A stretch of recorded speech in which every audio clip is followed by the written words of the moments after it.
Hey, and welcome to episode 36 of the Cellarcast. I got some gunk on my forehead because it's getting dry. The weather's getting dry over here, and I was gonna record, but I sat down. And the great thing about this house is that sometimes stuff just isn't isn't where it always is. It's just gone.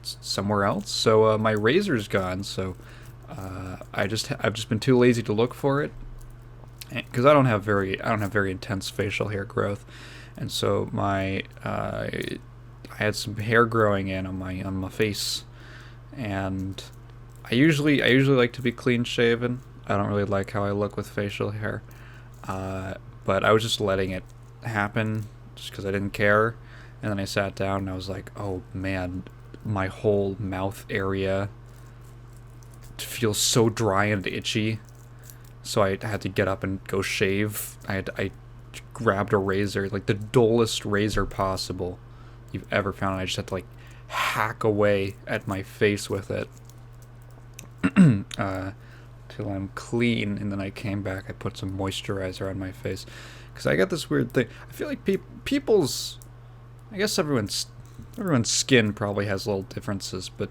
when it gets dry for me, or like when the weather gets dry, when the air gets dry, the skin, it shows up for me on either side of my nose. I don't know why, but like around the bridge of my nose, on either side, it starts to get like flaky and shit, and it's annoying. My dad has like seen it and he's thought that it was like snot on my face. I'm like, no, it's just dry skin.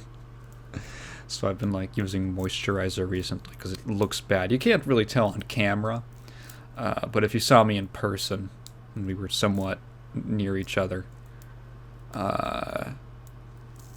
you'd probably be able to tell because it's all red and there's little skin flakes. Anyway, yeah. So I've been. I'm glad that people have been enjoying the most recent video. I wanted to mention, if you watched the Brad Stallion video, I only thought about this right after I uploaded it. I'm like, fuck, I should have put this in. If you're interested in the very specific market of sci-fi sex comedy text adventures, I would recommend the game Leather Goddesses of Phobos, which is by Interplay from... When was that from? What year is it? Leather Goddesses of Phobos. 1986. Has a really low score in Classic Reload. The fuck? It's a pretty clever game. It's Interplay, so it's like a... They were like the interactive fiction guys back in the day, and so yeah, it's basically just that idea, but not garbage. It's kind of clever. It's surprisingly not as lowbrow as I was expecting. It's kind of it's a little more. The sexual humor is a lot more tongue in cheek than the Brad Stallion games, which is just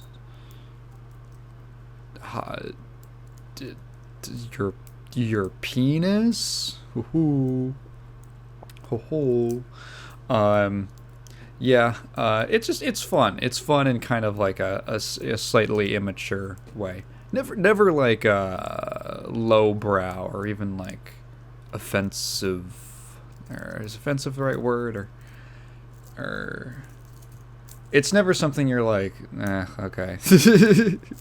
You're always like, it's kind of funny. It's amusing. It's charming. It's charming. Leather Goddesses of Phobos. I would actually recommend it if you are interested in that very, very specific concept for a game. And I only remembered I should have recommended that at the end of that video, but I guess it's a secret. It's a secret for everyone who listens to this. Yeah. that video was really weird to finish.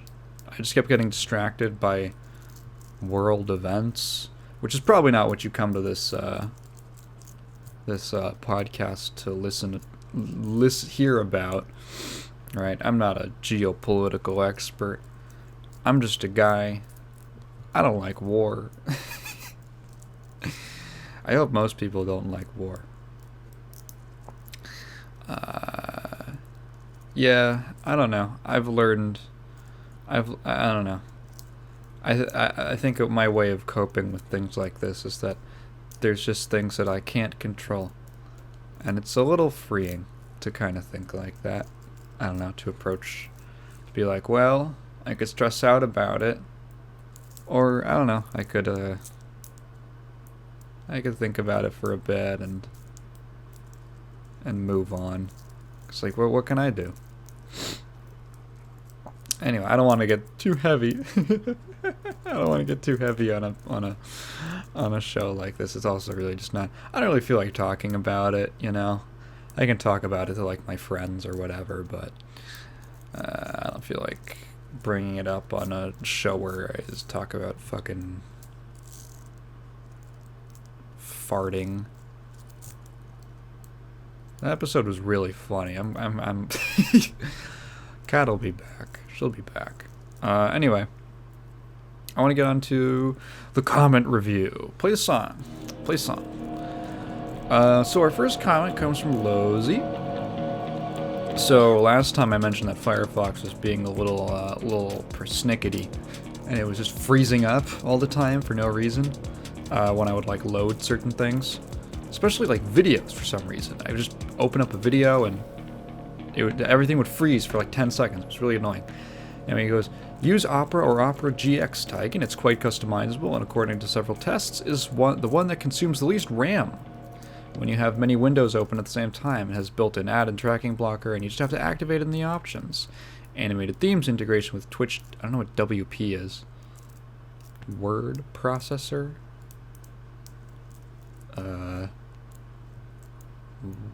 Wet pussy integration. Well, shit. And other applications, and a lot of stuff. For me, it works better than Chrome and Firefox with blocking extensions. Also better than that browser called Brave, which I use that on my phone for a bit, but it was really slow. The people who don't know, spam everywhere. Huh? The GX version comes with a homepage with game deals, gamer news, free games release schedule, etc. If you're not satisfied with other browsers, I recommend that you give it a try. Well, it's funny you say that, because I installed a Windows update and that problem went away. Yeah, that was it. I installed a Windows update and restarted my machine, and Firefox was no longer acting up. It wasn't even a Firefox update. It was just a Windows 10 problem. I have no idea why. No idea what the issue was, but it seems to have fixed itself. I might try Opera, you know, in the future. I've seen other people use it. I'm like, oh, it might be cool. It could be cool. I'm comfortable with Firefox right now, so I don't know if I'll switch off. But yeah, for me, the most important thing about a browser is, one, I guess, would be security, and two would be customizability. And I'm pretty satisfied with that in regards to Firefox. Yeah. He continues. I also felt that problem in KOF 15, talking about the stupid restrictions on key bindings in that game. I can't use the classic directional arrows. I have to use the number pad on the right for my almost comfort. It's rare that this game runs smoothly at 60 FPS, but Sam's show from 2019 doesn't, and I put everything to the minimum, and in KOF I can afford to have some details on high, haha. I even dare to say that it may perform better than KOF 14. Wait, let me read that again. It's rare that this game runs smoothly at 60 FPS, but Sam's show from 2019 doesn't. Wait, is that a double negative? Wait, hang on. And I put everything to the minimum. 4K off. Oh, okay, I see. Okay. It's rare. It's okay. You're saying 15 runs better than Sam Show. Okay. Despite the fact that it you can run it on higher settings. Yeah. It's a lot, but I actually saw a story. Do I even have it up? It was about yeah, dry throat.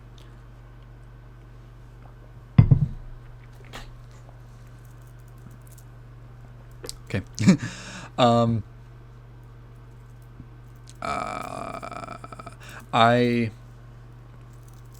Wow, that totally threw off my train of thought. Oh, I saw a story about why SNK moved to Unreal Engine. I didn't even have to read it. I basically knew what the answer was. It was the same reason every other Japanese dev moved to Unreal. Speaking of performance, what monitor do you have? I just went from a classic 1080p 60Hz LCD to a 75Hz IPS one, and I noticed a big difference not only in the colors, but also in the fluidity of the games, both current and old. What's more, I got to try my Metroids again, and they all leveled up to the point that it made me want to replay every game I played to date. Felt like I played them wrong all my life. Even the effects when I use the shaders look improved, and I always use the same ones. Obviously, I don't mean that they have more FPS, since those are fixed at 30 FPS and 60. I don't imagine those panels of 120 Hz to 240 Hz as they must look personally.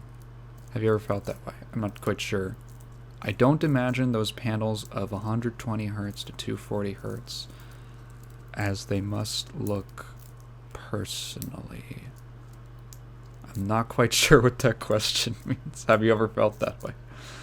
I don't imagine those panels. I can answer the first question you had. What monitor I have? I have it's a ViewSonic XG 2402. It's a 24-inch, 144 Hz, 1 millisecond, 1080p FreeSync gaming monitor. That's so many goddamn words. Yeah, so I'm very happy with it.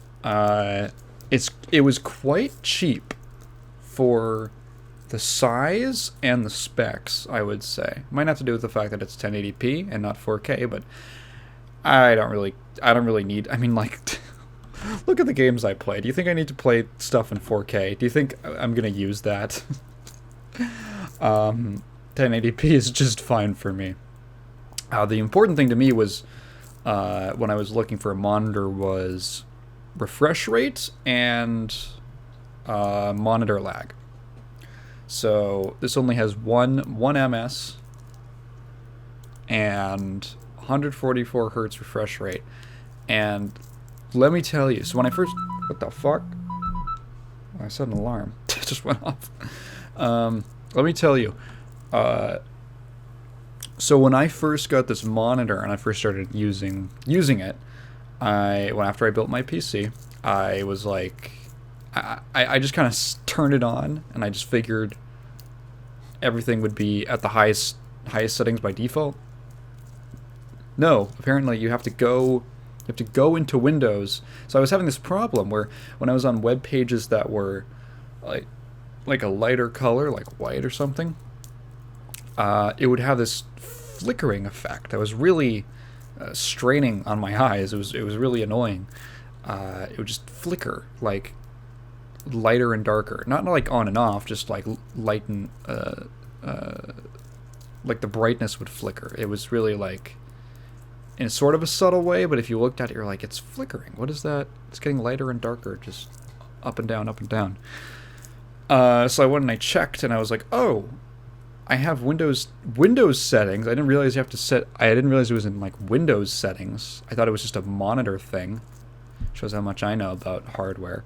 You have to change your settings in Windows to up the refresh rate.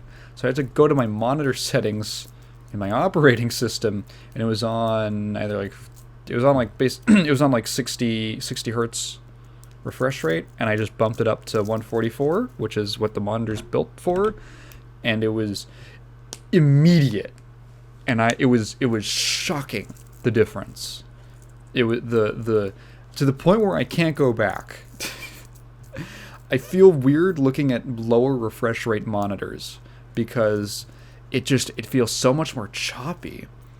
Refresh rate is basically, for anyone not in the know, refresh rate, it's literally just how quickly your monitor, it's sort of like how quickly your monitor goes through I feel like saying a higher frame rate monitor is like wrong, but that's basically what it is. It's basically, I feel like someone's gonna be like, oh, well, actually, there's this it's a subtle difference between the refresh rate and the frames per second. But that's basically what it is. It's just a higher frame rate. And much like with everything else, it looks way smoother. So I remember literally just turning it on and then scrolling down a page, and I was like, whoa. It made games play a lot better. Just like feeling wise, I guess. It's good. It's good. I wanted a low lag monitor specifically for fighting games. But yeah. That was my buying process. Let me see if I can parse. I don't imagine those panels of 120 hertz to 240 hertz. They must look personally. Like, you don't like those? I'm not sure what that question means. Edit. Thought it was weird that you didn't talk about what happened with Bobby Kotick recently. So I looked this up. I was like, ah, fuck. So sometimes when I work on a video, because this video, the Brad Stallion video, just kind of, it just opened up like an accordion in my lap. Where I thought it was, I was like, yeah, this will just be a short little one-off thing. You know, a little break from the Die Hard series for just, you know, the Valentine's Day themed sort of episode. Little thing, you know. And I was looking at the games, I was like, am I really going to have enough to talk about? And my original thought was, well, you know, I could, there's 4 games, I could spend 5 minutes on each maybe. I could maybe get up to like 20, 25 minutes. And I was like, oh, you know, I had a lot to say. Opinions were like kittens. I was giving them away. And so I just kind of had to.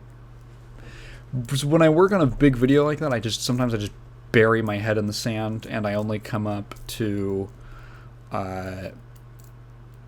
play a game to relax, or, you know, watch some videos to fall asleep or something.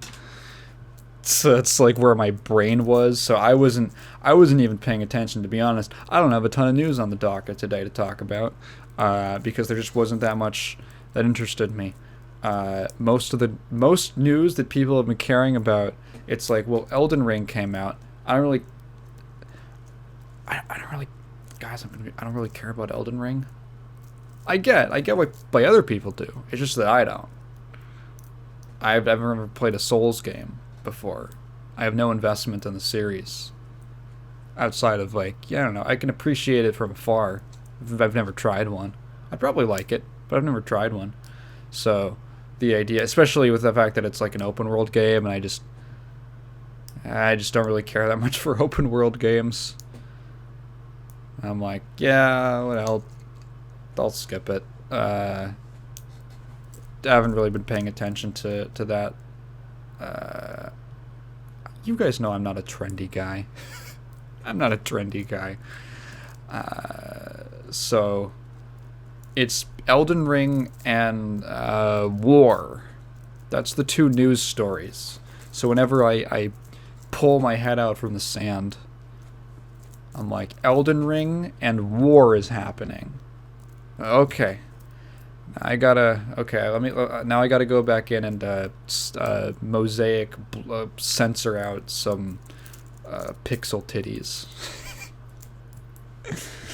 Alright, see you guys. And then I pull my head back out and it's like, same thing? Elden Ring and War? Alright, I gotta edit this joke about abortion in my video. Into my porn game video. The fuck was I talking about? Oh yeah, Bobby Kotick news. So I didn't pay attention. So I looked this up. I'm gonna put a pin in that. I'm gonna keep that right here. Gonna talk. Gonna switch over to, because that's kind of news stuff. I want to keep this in the comment review. We got a comment from Gus. He says, I don't know if you're aware of the news about the SF6 logo present in the trailer. Apparently, this logo was taken from some Adobe stock image website. Even if Capcom paid to use this image, to me, that shows they are not putting much effort in their game design. I'd like to hear your thoughts about this. Yeah, so I did see this. So obviously, there was not a ton in the SF6 teaser. It's not even really a trailer. It's just a teaser. It's like, this exists. So it'll look something like this. So the only things that people were talking about was the art style, wide Ryu, the music, and the logo. Those were the two biggest memes, was wide Ryu and the logo, which is kind of a good thing. if that's what you're kind of... And wide Ryu isn't even like a mocking thing. Like, you know when KOF 14 got showed off and it was like, ooh, woof. You know? It's not like that. It's like, oh, just funny. Look how big he is. Little sweaty he is. The other thing was the logo, and the logo people were ragging on, and rightfully so. I think it's pretty bad, pretty boring. And I did see this post about how apparently, so this is not confirmed, but there's an Adobe stock image, vector like image template, whatever. It's literally just the letters SF in a hexagon that is strikingly similar, almost exactly similar, exactly the same as the SF6 logo, minus the little 6 in the corner. And I looked at it, I was like, at first glance, I was like, there's no way. No way. They didn't just take this logo. And I actually pulled it up and I compared them side by side. And they are not... It's not the same image. It's not the same image. It's not a copy paste at the very least. It's not a copy paste. So the SF6 logo, oh geez, if I'm remembering this right, the lettering is a little thicker, and the hexagon is a little thinner. So it is a little different, and there's the 6, of course, but it was like shockingly similar how close they were. And mind you, I am not a graphic designer, so I can't tell you whether this is accurate or not. But I saw a comment that was saying, well, if you asked a graphic designer to make something that was like UFC themed with the SF logo, it's not like, it's lazy. Like, it's lazy and boring, but it's not like, it's kind of like one of those cases of parallel thinking. Like, it's not the most complex. It's the letters S and F in a hexagon, and the S and the F have kind of like sharp edges, right? It's not the craziest thing in the world. It's not like a stroke of genius. It's literally a stock image. That's how basic it is. So you asked, to me that shows they're not putting much effort in their game design. And now that I don't think I agree with necessarily.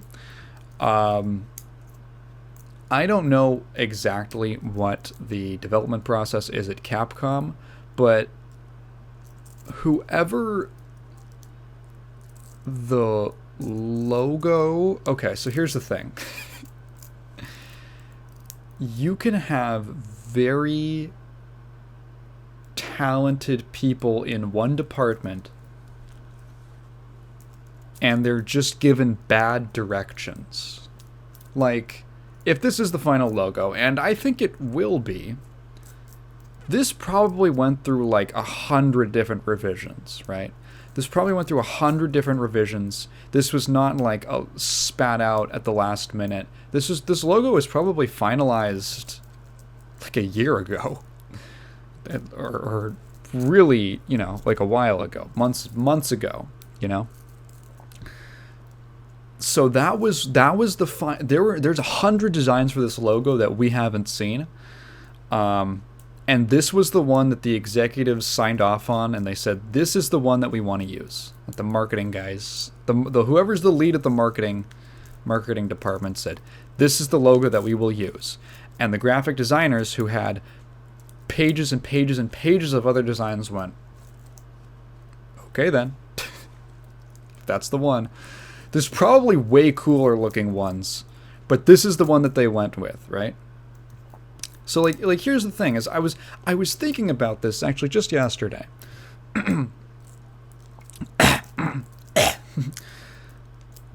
The people at Capcom in their fighting game division are very talented. They are really good at what they do, right? In terms of like a lot of visual aspect designs. Like I was thinking about, I was like, man, of all the designs and redesigns in SF5, most of them I really like. A lot of the new characters I really like, too. I was kind of mentioning it, you know, last episode, but I do, like, I think Sakura, Cody, who else? Oh, snap! It was on the tip. Seth has a great design, redesign. There's a lot of characters who like Balrog's got a good one. You know, there's a lot who are just like good redesigns, and then a lot of the new designs. I think G is fucking awesome.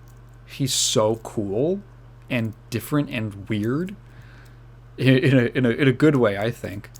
Some of the, I mean, Abigail's not that great, but I'm just repeating myself now. Ed's not great. But like I feel like there's more hits than there are misses in the redesign category. And it really just comes down to, like, you can have really talented people, but if they're not being led properly, then you can have, pardon me, talented people might not put out a good product if they're not being led properly, or if they're being made to do something that's just a bad idea. Sometimes a producer or a director or a manager has the worst idea you've ever heard, but then you have to do it. And all of this is to say that I don't think that that whatever the graphic design is that I don't think it has that much bearing on the game design. Like, these are probably totally different departments, and of course there's overlap in because it has to be a cohesive package. Like, we can tell pretty much that the direction they're kind of generally going in is they wanted some kind of like UFC kind of theming, kind of vibes. Obviously Luke he has that kind of a design. He feels very much like a new athlete, like of the day, of the zeitgeist, like what fighters look like in 2022. And then the logo being a hexagon was like, I don't know, I feel like it's pretty obvious. So they were probably like, oh, we want, okay, a hexagon is a shape that's, you know, associated with MMA. That's kind of our push for this entry, like stylistically, that's the vibe we're going for. So it's a recognizable shape, and so let's incorporate that into the logo. And then a designer was like, okay, well, what about the letters SF in a hexagon? They were like, great, we're going with that one. And of course, I mean, yeah, there's a bunch of drafts in between that, but that's like the most overlap. Like, they were given a direction. The team came up with like what they want to go for artistically, and then the marketing guys got to work. And I don't think that there's an overlap. Like, there's games that have a horrible looking. I think a lot of Strive's UI is pretty ugly. I don't think it looks great. I'd change it if I could. Fuck, do you remember when Strive first got showed off and it had that god-awful mobile game looking UI with like the green health bars and the weird like orange hearts? That was terrible. And there was such a huge backlash to it that they like had to like scramble to change it.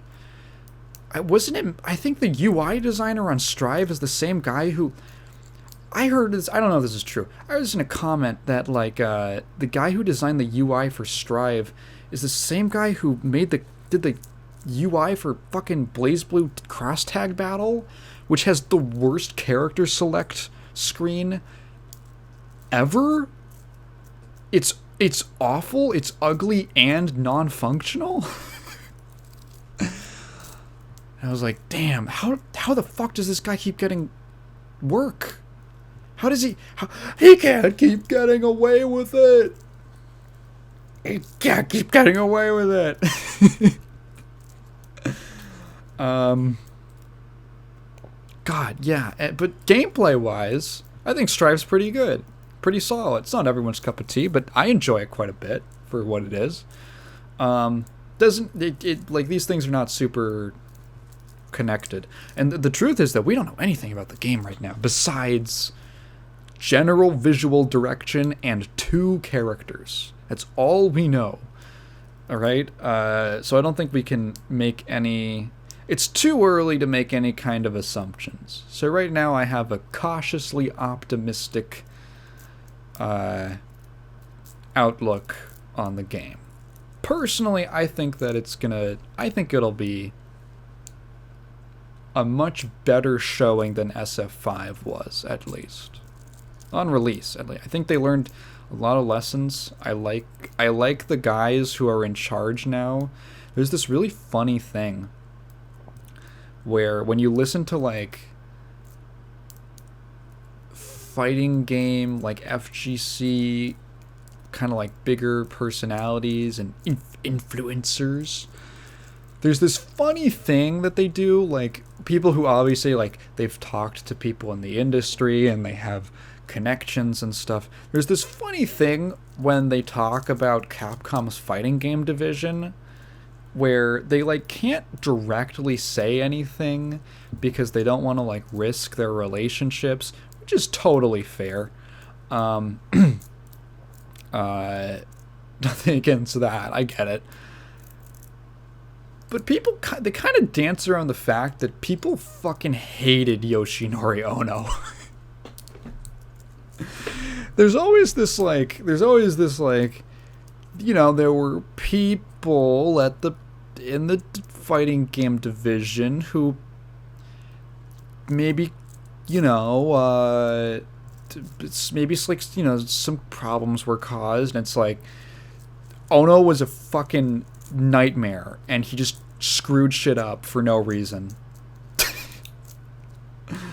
That's what like they're trying, that's what I always feel like they're trying to say. And it's like, yeah, I mean, like, damn, wasn't his first project Capcom Fighting Evolution? Holy shit, dude. How do you keep getting... How is that your first project, man?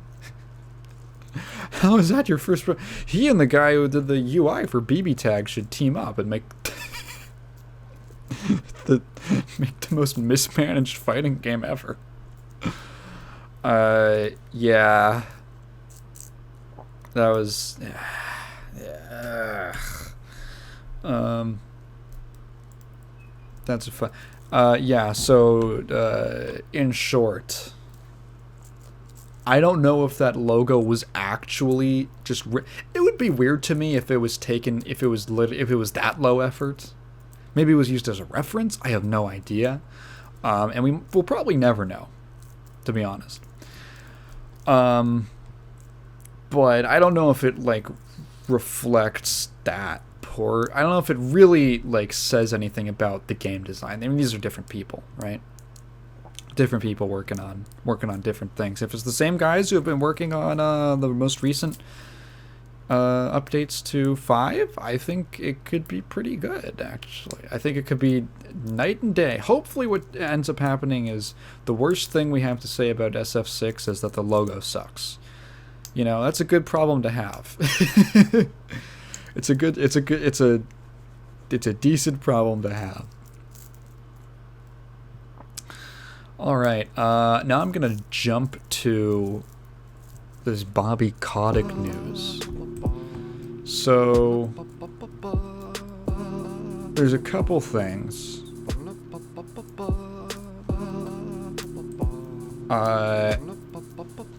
I'll just read this directly.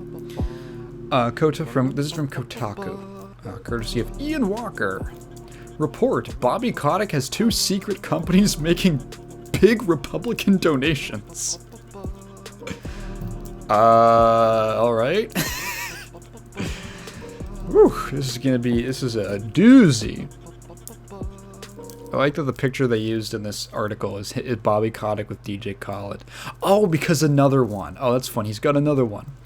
Yes, you read that right. CNBC recently uncovered that Activision Blizzard CEO Bobby Kotick has not one, but 2 secret companies through which he donated hundreds of thousands of dollars to political campaigns. The 2 companies, 80780A LLC. Dude, you fucking smacked your head on the keyboard coming up with that one. And Norgate LLC were both found detailed in FEC filings.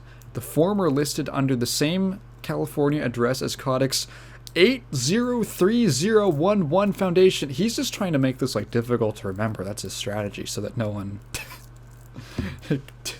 people just give up because there's too many goddamn numbers. And the latter tied to a location that's just a minute away on foot.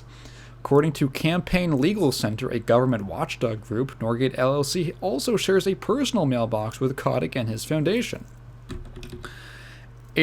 807080A LLC has been around since 2008 and manages... So that was around the time of the merger, wasn't it? And manages some of Mr. Kotick's investments. Kotick rep Mark Hare told CNBC via email earlier this week, Mr. Kotick contributes to 2 Democratic and Republican candidates and is supporting David McCormick because he is a very close friend. Let's look up David McCormick. David McCormick. Former Undersecretary of the U.S. Treasury for International Affairs. Served as the CEO of Bridgeport, member of Republican Party. He worked for George Bush. Oh, God. Wait. Do you guys remember that episode where I talked about that weird conspiracy theory about how bizarrely linked Activision Blizzard is to the Bush administration? And now apparently Bobby Kotick is like close friends with a guy who worked in the Bush administration, and he donates to political campaigns. That's a little odd. That's weird. We didn't know about that. That's an interesting wrinkle. What's the most recent news story about David McCormick? Called Putin a tyrant who needs to be kept in check. Well, congrats. You made an obvious take. How David McCormick is attempting a MAGA takeover. Okay, great. Divorce documents offer rare look at Senate hopeful David McCormick's wealth. Dave McCormick to air Let's Go Brandon ad during Super Bowl. God, dude, people who are way too into fucking politics they're the least funny people you've ever met. And the best part is that they don't think that they're unfunny, but they think that the people on the other end of the political spectrum are unfunny. Like, people who think Let's Go Brandon is funny would also think that, like, I don't know, pick whatever, what's a really blue meme? I don't know, pick something, they're like, wow, that's the least funny thing. I'm going to wear my Let's Go Brandon shirt. And it's like, you guys are fucking dorks. You're fucking dorks. This is so fucking unfunny. Dude, the most obnoxious, there's nothing fills me with rage. Like, someone who is like, just like a 50-year-old fucking guy on Twitter who thinks he's like the funniest, edgiest kid in high school. Because he's like, hey, guy, let's go Brandon, guy. Whoa. Whoa. Just say you hate Biden. Democrats hate Biden, goddammit. Most liberals I know don't like Biden. You don't have to be all, whoa, dude, they're gonna shut me down. I'm gonna get censored, dude. Dude, I'm like a, I'm gonna fucking stop talking about this shit. What's his opinions? What's he doing? What's Bobby Kotick on the issues? Okay. What are his opinions? What's he pushing for? Military career. Oh, he's a West Point guy. Oh, he's probably a fucking weirdo. I've never heard stories. I've heard so many stories from people who went to like West Point and places like that, like military academies, and they're like, dude, the people there are fucking bizarre. They're fucking weird. It's like psychopath school. It's so strange. Let's see. Positions. Capital attack, China. Okay, free trade, globalism. The globalists. The globalists. LGBT rights. Oh, let's go! 2013, McCormick joined 131 other Republicans in signing an amicus brief filed at the U.S. Supreme Court supporting the legalization of gay marriage prior to Obergefell v. Hodges. Oh. I wasn't expecting that.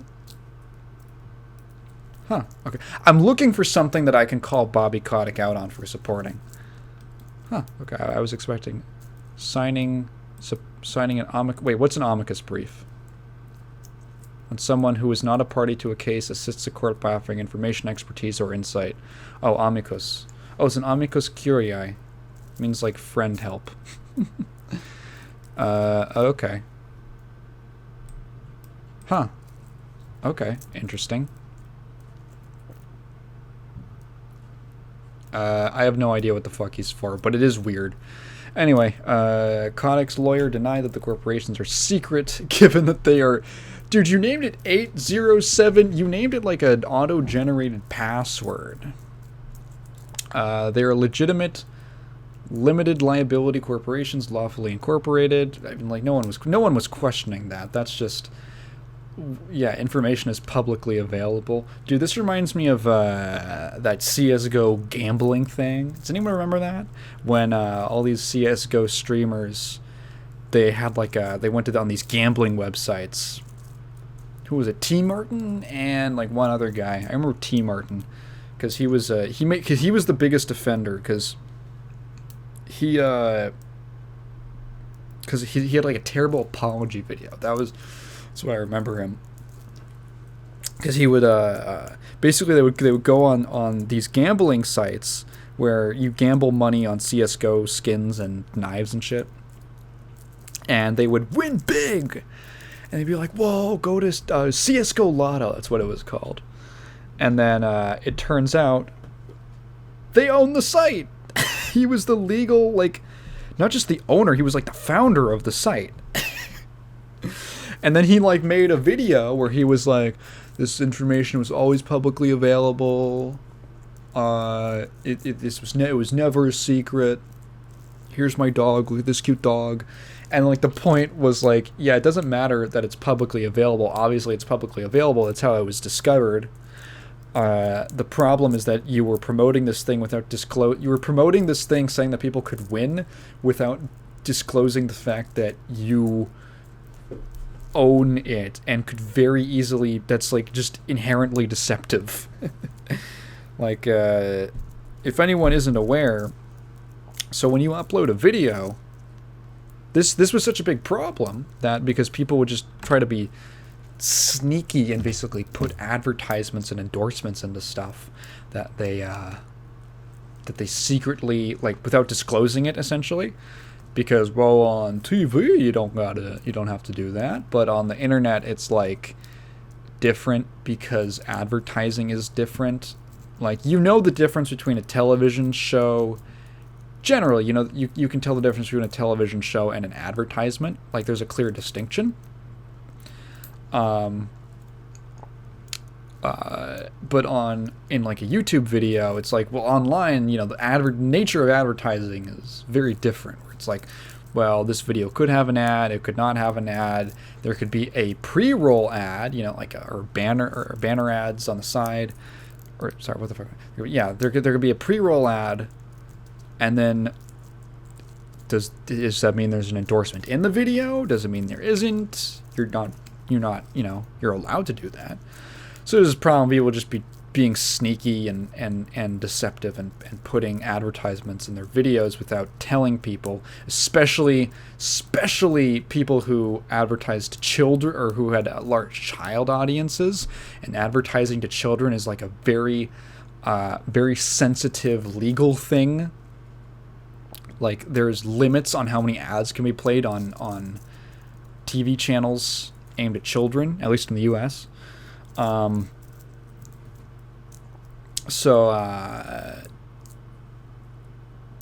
when you upload a video, there's a little there's a little box you can check that says this video contains like a paid promotion or something like that.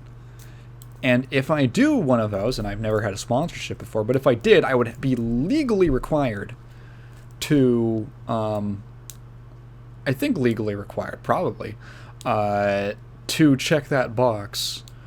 Or if I don't, to at least make it clear in the video. Most people do both, just to be safe. And I wouldn't even be surprised if that's in most contracts. That, like, you got to check the box.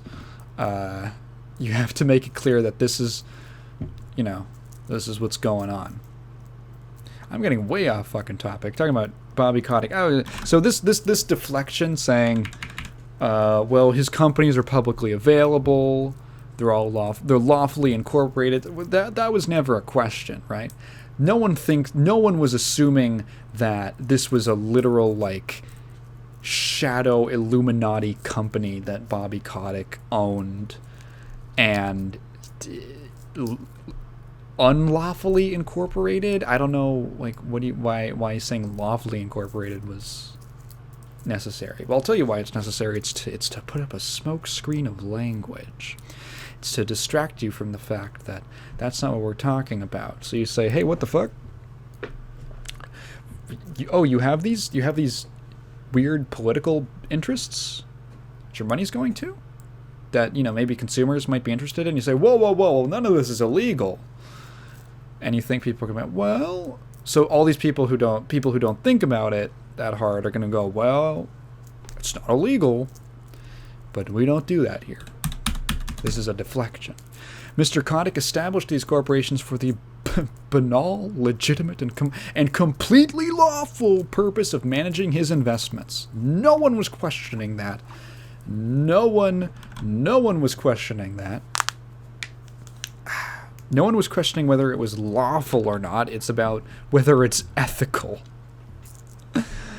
CNBC's reporting says Kotick used these two companies to donate upwards of $600,000 to political action committees supporting Republican candidates such as Kentucky Senator Mitch McConnell. And this is the article saying, who, it cannot be overstated, is one of the cruelest politicians in the United States. They link to this article. Mitch McConnell, he looks like a turtle. In my AP Gov class, we always used to call him the turtle. Mitch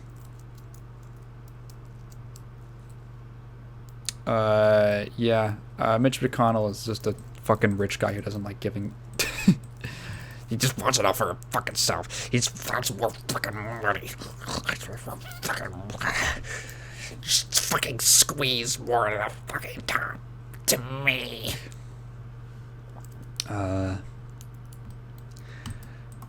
Yeah, I mean, most politicians suck. And Dave McCormick, a former business exec, currently running for Senate in Pennsylvania's GOP primary. The magnitude of these particular contributions is much larger than the individual contributions that Kotick made to both Republicans and centrist Democrats in his own name. Interesting.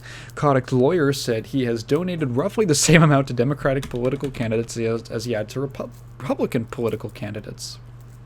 Despite a long and illustrious career of scummy behavior, Kotick's public standing only recently started to plummet. That he was giving more money to absolute, and this is again in the article's words, chuds like McConnell than previously assumed doesn't come as much of a surprise. The fun part of the story is that this is just something rich people do, like all the time. They set up these shady organizations that exist only on paper to cover their tracks when, say, helping prop up evil politicians. And it's not only allowed, but encouraged by our current economic system. As always, and I'm gonna do my best George Carlin impression. It's a big club, and you ain't in it. It's not a great impression. Yeah. He has a recognizable enough voice that you could do a good impression, but I just can't. Kotick is expected to step down, blah, blah, blah. Editor's note, the story's been updated to incorporate statements sent to Kotaku. Let's see. Let's do some fun Googling on Mitch McConnell. Let's do some fun Googling on who the Call of Duty money's going to. Does he have a military career? Too? No. Right? Nope. Jeez, my throat's all dry.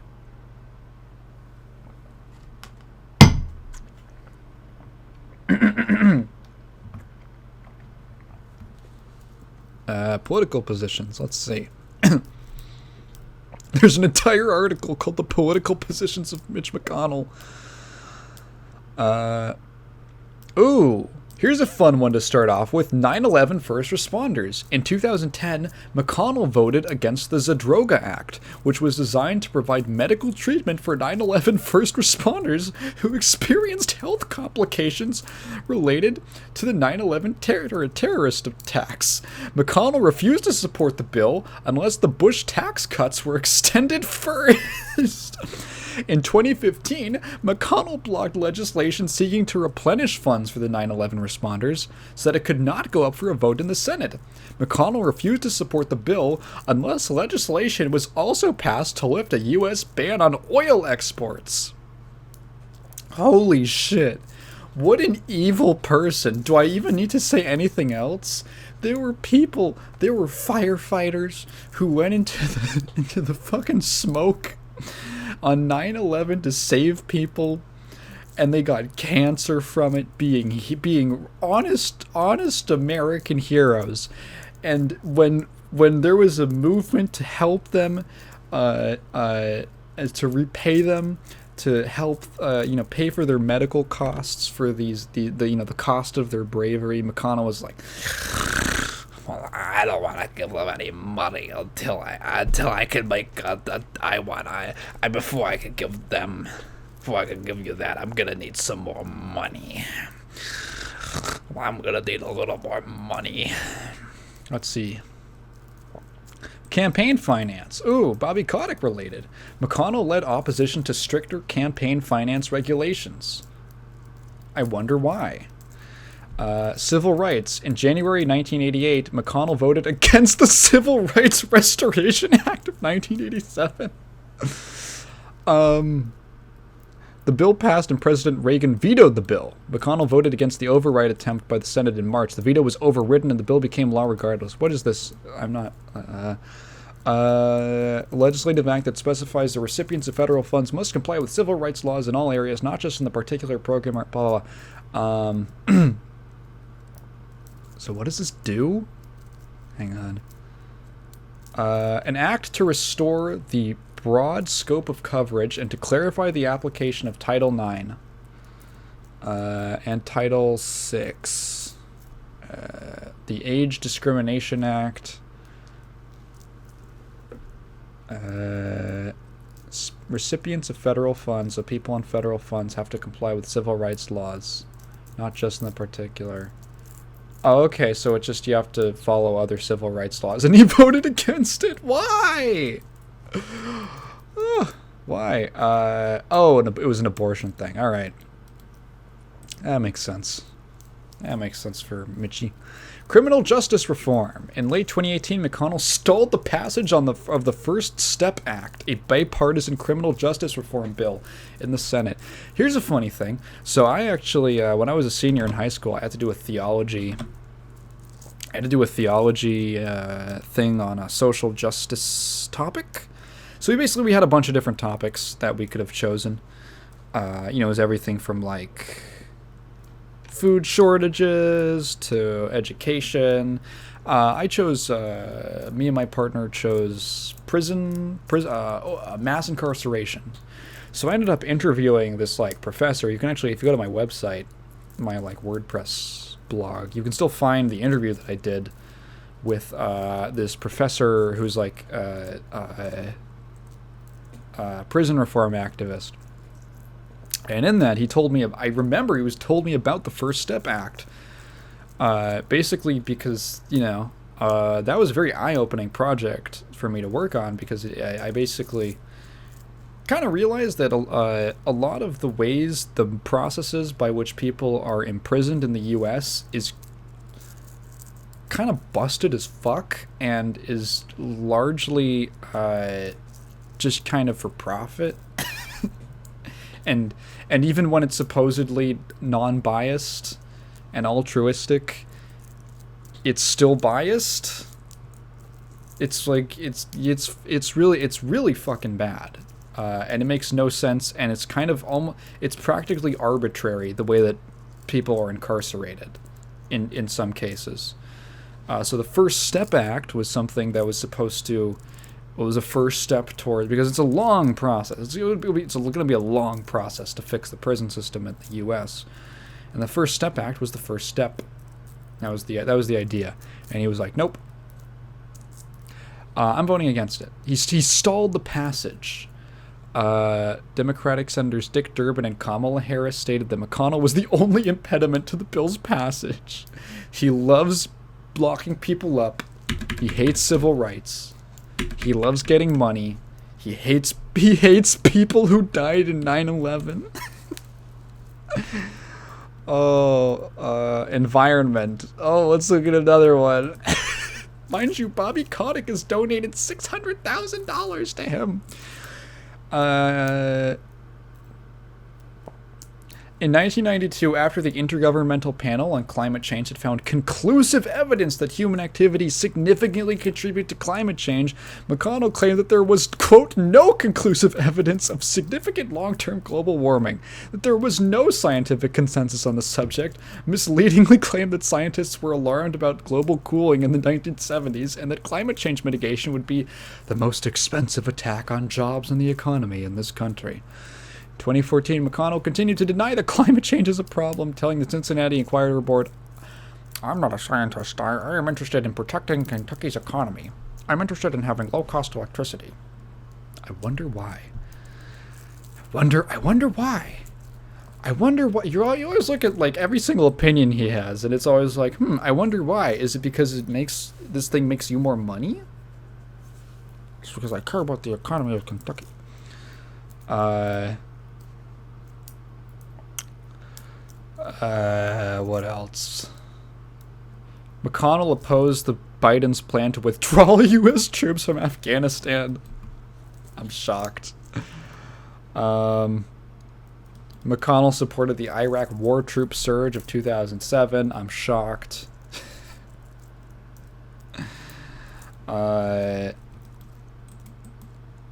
Let's see. There's just a bunch of fucking... Yeah, there's a bunch of shit. There's this funny picture of him just holding up a shotgun in the wrong way. God, I hope that thing's not loaded. It's gonna shoot someone. Net neutrality. Oh, fun. McConnell delivered a Senate floor rebuking the intention of the Federal Commission's communication to instate net neutrality. Yeah. Uh-huh. Yeah. Cool. Thanks, dude. Thanks, dude.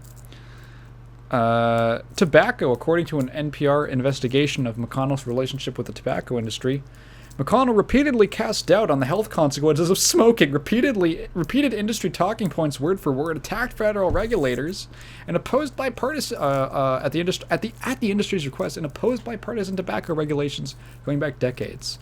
At the same time, the tobacco industry provided McConnell with millions of dollars in speaking fees, personal gifts, blah blah blah blah blah. So just a quick list. Let's see: trade, voting rights, election security. McConnell opposes restoring their voting rights of felons. Blah blah blah. Yeah, so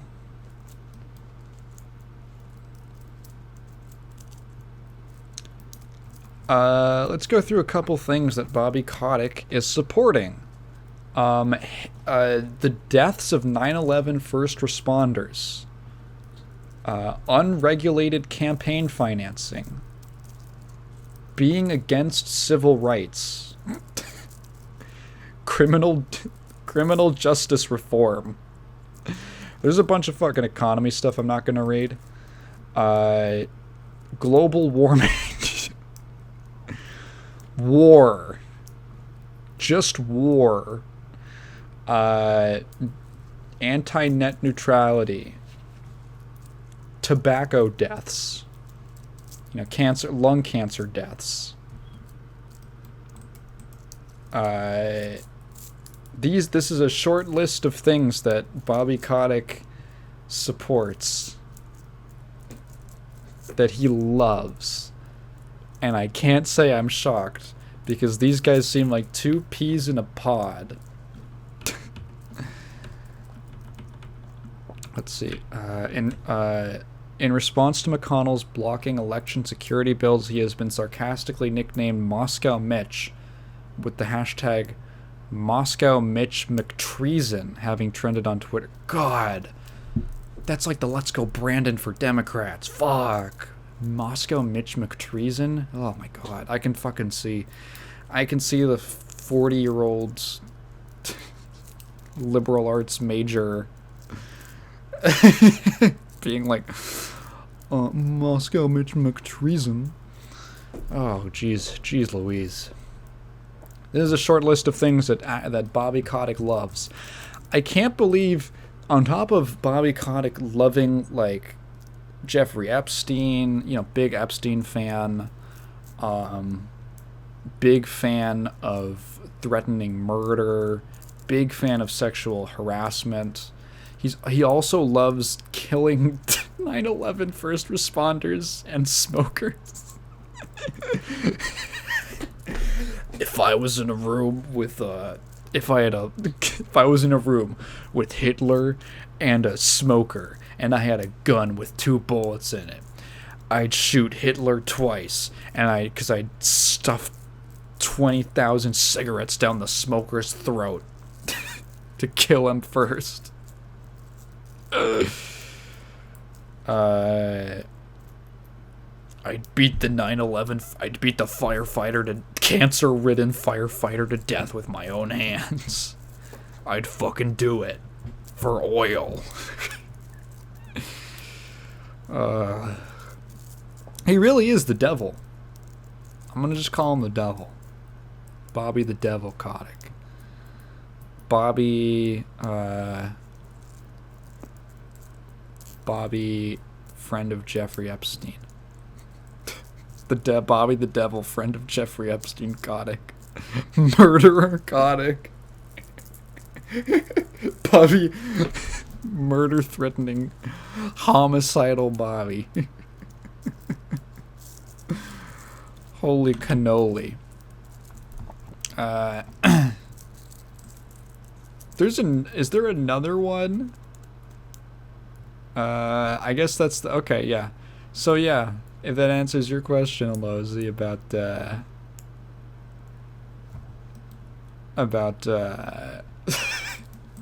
Bobby Kotick news. I don't know what the fuck to talk about for the rest of this episode. I want to at least fill out a few more minutes. I don't like going under an hour and 30 minutes. Oh, Tim Sweeney had a dumbass take. He had a bad take. So, Tim Sweeney, bit of a goofball, bit of a silly guy, desperately trying to justify the existence of his storefront. So basically, there was this thing where Gabe Newell was at. So a while back, a few months ago, Valve and Steam made the decision to just do a blanket ban on NFTs. They're just no NFTs, no crypto, none of that. We're not doing it. Full stop. That's our policy. And everyone was into that. Unanimously, pretty much, was thank you. It was kind of a relief. And so Gabe Newell did an interview where he was asked about that and said, well, explain it, because they didn't, I don't know if they quite explained their full reasoning, so they just said, we're not doing it. And so Gabe Newell was just asked about it, and it should be pretty self-explanatory, but he basically said, this whole thing, it just opens up so much potential for scams and fraud and general sketchy behavior and the customer getting screwed, that we just don't want to deal with it, because whatever upside it produces is not enough. Like, they make enough money as is. Whatever upside it provide, it would, provide, integrating NFTs would provide. Because, like, they got Steam trading cards. I'm sure people are like, well, if you could have a Steam trading card, well, it was an NFT. Whatever that might, benefits it might give is far outweighed by the massive shit show headache that would be caused by just the flood of speculators, essentially. It's not what the purpose of Steam is, and they're doing just fine and growing, no problem without it. So now, anytime, because he also said something that I wasn't even thinking of, but in terms of like for instance, like making transactions in crypto. Well, crypto is quite, it's not stable, even if it's anchored to a currency, it generally, like, it can go up, it can go down. A game can be 60 USD, but now you're actually paying the equivalent of 400 USD in crypto, because the price is just, it's going all over the place. It's off the fritz, or on the fritz. I don't know what the right phrase is. So he gives this interview. Everyone's like, sick. Thank you, Gabe. Valve sometimes not the greatest. Some people, kind of a love-hate relationship for some people, but hey, good move. I'll give it. I gotta give it up to them. So,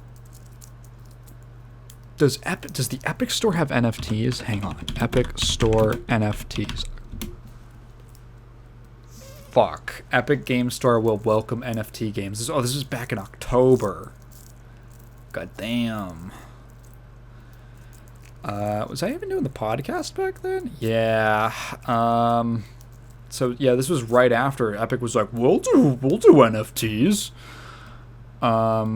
So someone retweeted that interview, and they said, "Hey, Epic," they said, "y'all need to take notes." And Tim Sweeney goes, "Well, I took notes. My notes say, Valve bans crypto to ensure it gets 30% of all revenue from games distributed on Steam, because if scams were the real reason, then surely they'd allow developers to collect Visa payments directly, as Valve itself does." Which makes no fucking sense. That's like two different things. That's two different things. Banning crypto because it opens up the potential for scams is totally different from we take 30% revenue cuts to make money as a platform. That's like a different issue.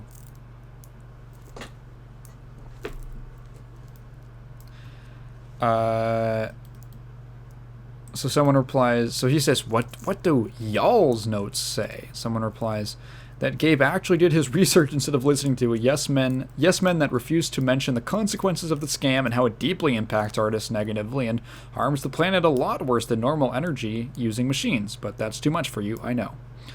Tim replies, there are three distinct things here: scams, energy inefficient technologies, and suppression of digital commerce competition by gatekeepers. All three are negative. It's just dumb to buy into this idea that the gatekeeper is blocking competition for the greater good of mankind. Tim Sweeney is so spiteful. He is so spiteful of Valve that he's like, I will damage the environment so that I can... so that people will use my platform, basically. I will damage my environment for more money. Because he said, they say that, like... The narrative, however you feel about the Epic Games Store, the narrative that it is the more honest or business or the more creator first business is really, it's just like at the end of the day, it's a business, and that is a selling point. It's a selling point that number one, all the games, everything they have there is a selling point. The fact that they give that they take a less cut of revenue is a means for them to grow their platform, because then more developers will get on, and then Epic will make more money in the long run. Which, to be fair, a long run strategy is, I prefer it to a short term strategy. But the idea that it's just this like altruistic thing is like dumb. No, it's still self-interested. It's just it's being altruistic now for long-term self-interest, if that makes sense. So he says, it's so funny for him to just come out and say, like, basically, in no uncertain terms, you're gatekeeping... What the fuck am I trying to say? You are being a gatekeeper. I, on the other hand, will not gatekeep. Because I am okay with my customers getting scammed?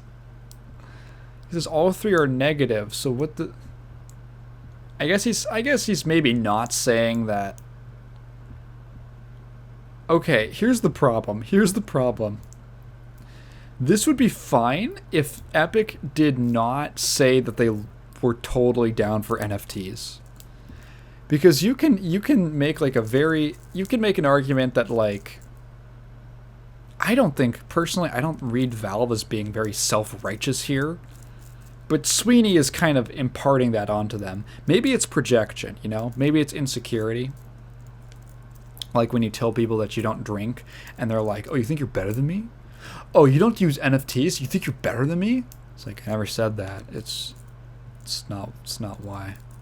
I don't do it to feel superior. You think you're better than me because you don't use NFTs?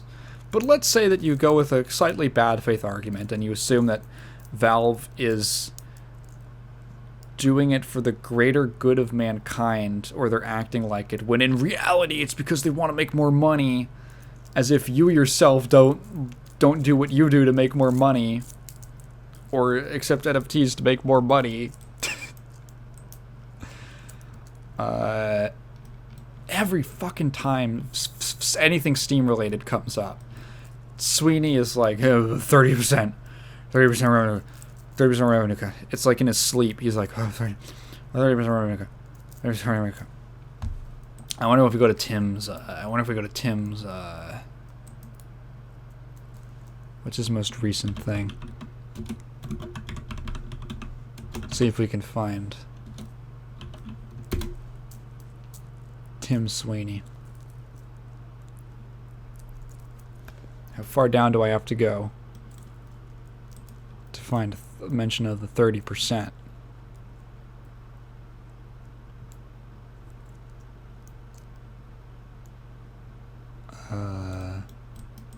Okay.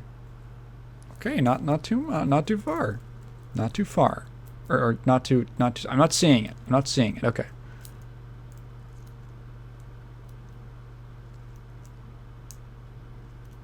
All right. Okay, you win, Tim. You win. You know, it wasn't. Why is his profile picture so low res? He's like so pixely. He's so pixely. The heck. Why is Goku trending? Isn't that weird? Sometimes like something's just something is trending on Twitter, and you're like, why is this trending on Twitter? And just no reason. It's just like, I guess, a slightly higher amount of people were talking about this one thing.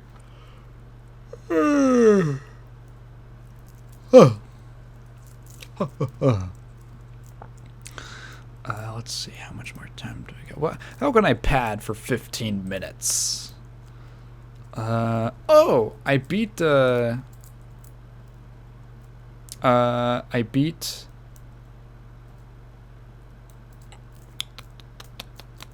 ended up beating, what am I trying to say?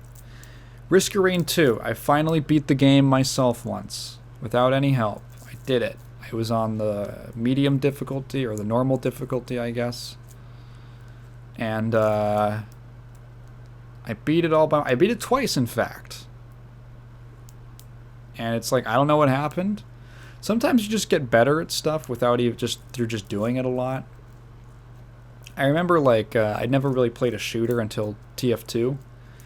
And one thing that I always found really interesting, or an experience that I had that I think about sometimes, is how I had god-awful aim for, like, forever in that game. And I was really bad at it. And then all of a sudden, I remember literally around the 100-hour mark, I just randomly got, like, decent aim. It was like I just booted up the game one day, and I was just, like, good at it. Not, like, actually good at it, but it's like, oh, wait, what? When did I get good at this game? I was, like, landing shots.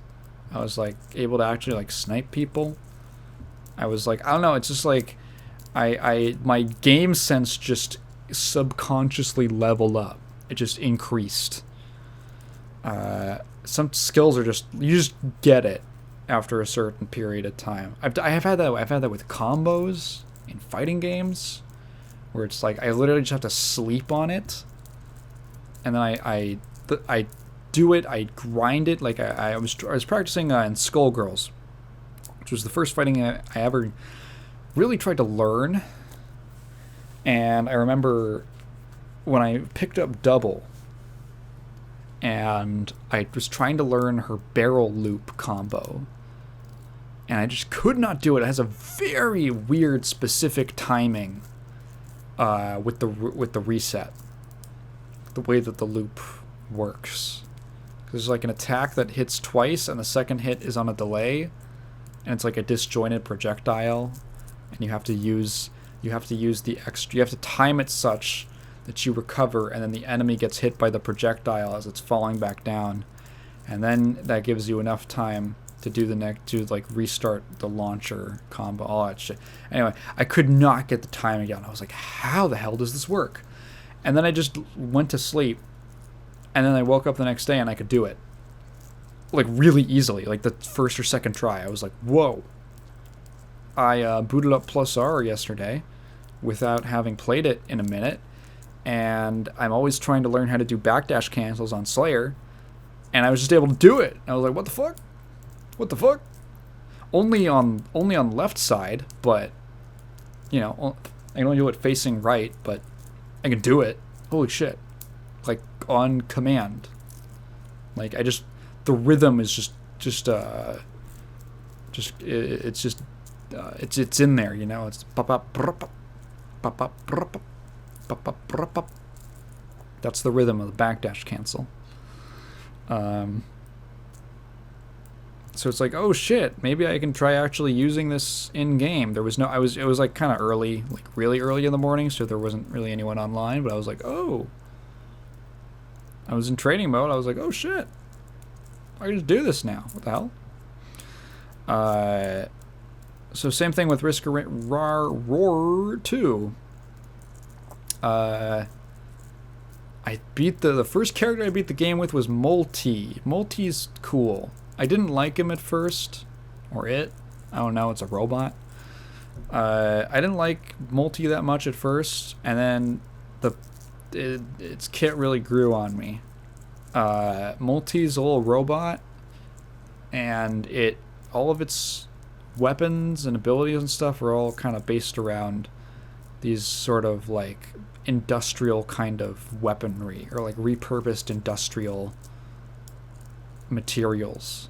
So it has like a nail gun, it's got a buzzsaw, it's got like a rebar. It's basically a rail gun, but it shoots rebar, which is sick. So my friend told me, so Multi has this fun little thing where, so every character in Roar 2 has a primary and a secondary weapon. And Multi has this thing where he can actually have, they have a primary fire and a secondary fire. Multi has this thing where you can actually have two different primary attacks, and his utility skill is that he just cycles through both of them. Pretty sure it's a special or something. I don't remember.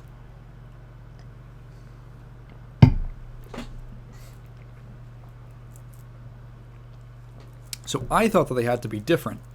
I thought that the two primary attacks in your loadout had to be different attacks, because you start with two. The rebar puncher and the nail gun.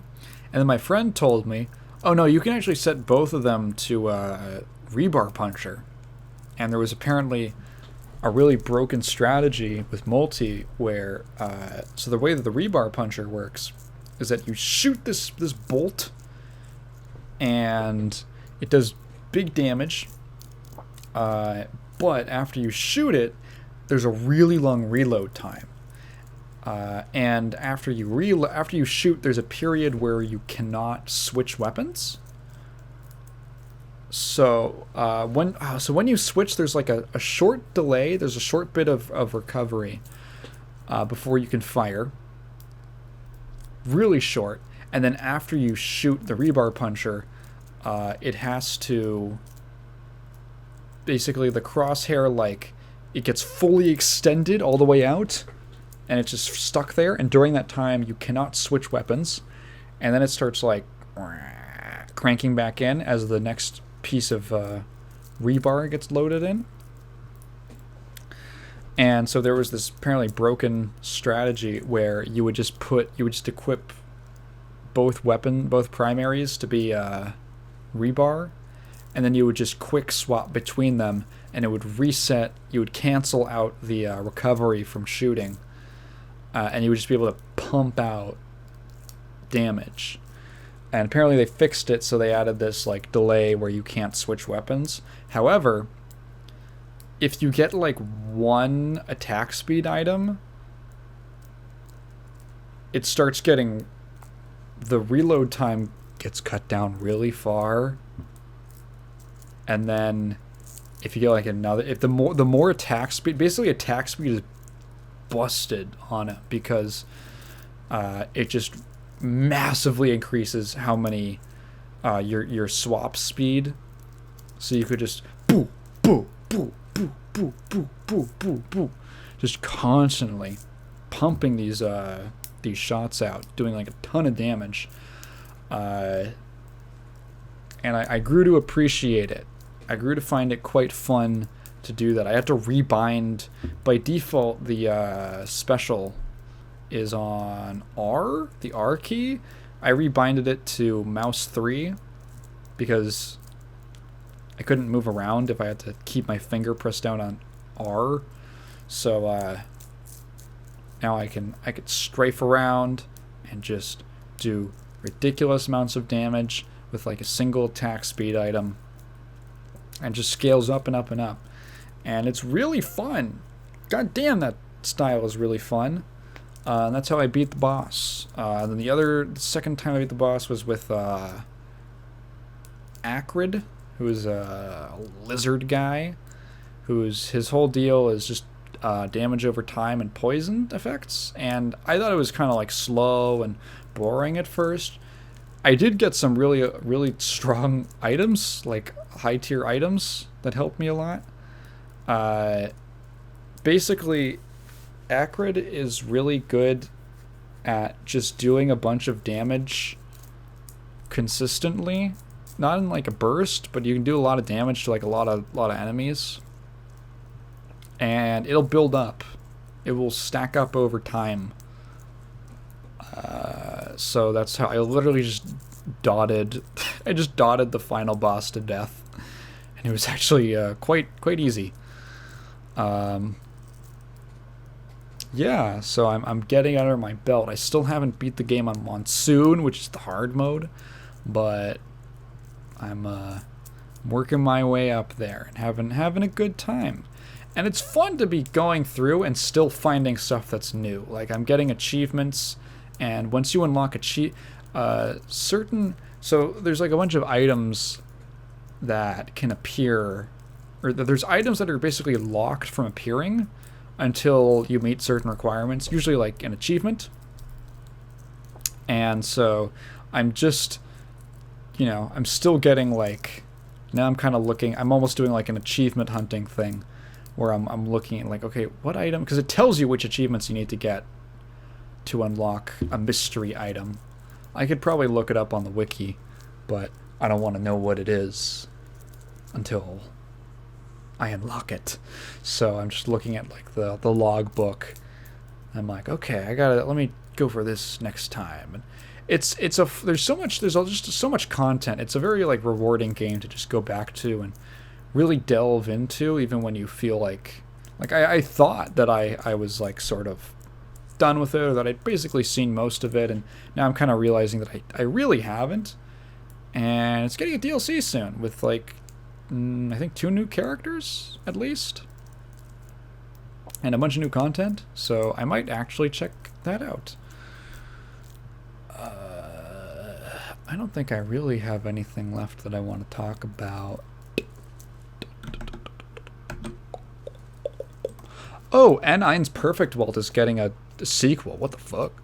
Okay, En-Eins Perfekwelt is a... Okay, wait, I do think Persona 4 Arena is going to get rollback. Let's go. When it comes to Steam, so that's cool. I still have it wishlisted. And that's going to be a good package then, because it's got like a lot of single player content, because it was made for like Persona fans. It's Persona 4 Arena is a direct sequel to Persona 4. Like, it's not like a spin-off or a side game or non-canon. It's a direct sequel. Like, it has spoilers for that game. Second thing was, so there's this kind of there's this pretty obscure, very niche fighting game. It was the first one was called Akatsuki Blitzkampf. It's basically like a Nazi fighter.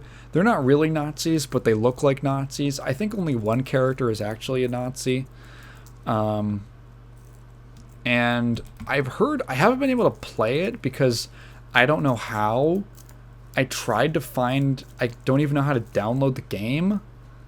It's not on Steam. The website was really cryptic. I couldn't figure it out. But yeah, apparently it's really good. The main character, Akatsuki, is in, is he in? Oh, he's in Under Night. Yeah, he's in Under Night. He makes like some crossovers with some other games. He's also in BB Tag, because that's sprite dump game. But yeah, so Akatsuki Blitzkampf has a sequel called En-Eins Perfekwelt, or Perfekwelt, I guess. And it's getting... The original was released 2010. So 12 years later, it's getting En-Eins Perfekwelt is getting an arcade release. So yeah, they're kind of weird because they did it sort of backwards for most Japanese fighting game releases, where usually the arcade version comes out first, and then the home console / PC versions. But they did it in reverse because they're just a low budget indie game. And they were on PC exclusively, and then once it got popular enough, they made an arcade cabinet. It was like an updated version, and then En-Eins Perfekwelt was the same story, and only 12 years later is it getting an arcade version. So that's neat. Hopefully, I want to play it. It looks cool. The characters look cool, right? Now, it's weird to say that because they're obviously a Nazi aesthetic. But okay, let's just don't listen to what I'm saying. You gotta admit, in a vacuum, not talking about history, not talking about any of that shit, just in a vacuum, the Nazi aesthetic's kinda sick. I'm just saying, shit looks cool. It looks cool. And it sucks because they were also evil. I say this being half German, okay? Hey, that's not... Does that make it better or worse? It sucks because they were evil, but they looked so cool. They were so cool, they were so stylish, that they set the standard for what evil looks like in the 20s. Look at anything pre-1940. There is no, like, universal style for evil, like Evil Empire or something like that. It doesn't exist. It doesn't exist. The Nazis made that shit because they were so stylish. You're like, damn. Like, if that had been the uniform of some other nation, right? If that was the British uniforms, if the Nazi colors had been like white and gold, that would be the colors of fucking evil today, right? It's just, in a vacuum, it looks cool. And I want to play a fighting game with cool looking characters. What I'm saying... I'm reminded of that disaster panel interview with Lars von Trier, where he goes, I'm just saying that I'm a Nazi. I'm not a Nazi, but I understand Hitler. Oh my god, that was so fun. Look up, like, Lars von Trier, I'm a Nazi. That shit is so funny. He's like this artsy-fartsy German director, and he was at like a panel with all the actors in his film, like a film festival, and he just starts talking about Hitler for some reason, and he goes, I studied Hitler, and I just, he was a man, and he obviously was a bad man, but I think I understand Hitler. And the fucking dude, there's like the actor, like the lead actress is like next to him, and you can just see her eyes. She's like, fuck, stop talking. She's like, stop talking. Lars, shut up. Lars, stop talking. And then he just keeps going, and he goes, and you know, I am German, so I'm a Nazi. And it's just dead silent. Oh, it's so funny. It's such good cringe. And all the actors are just like, fuck, stop talking. Dude, shut up. Stop going. It's not too late. Oh, I'm going to leave it on that note. If you've been listening this far, thank you so much. Check out the main channel. I have a new video up. There will be a new one coming out sometime like 2 weeks from now, maybe. It's been good. Thank you for listening. I have a Patreon that you can go donate to if you like the main channel videos. Subscribe. Turn on the noties, you know? Fuck, god damn it.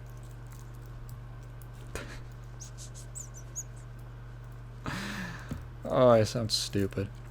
If you have a question, leave it in the comments below, and I'll definitely get to it next time. But let me know it's a question. I'm not just gonna read all the comments out loud. Yeah. Later.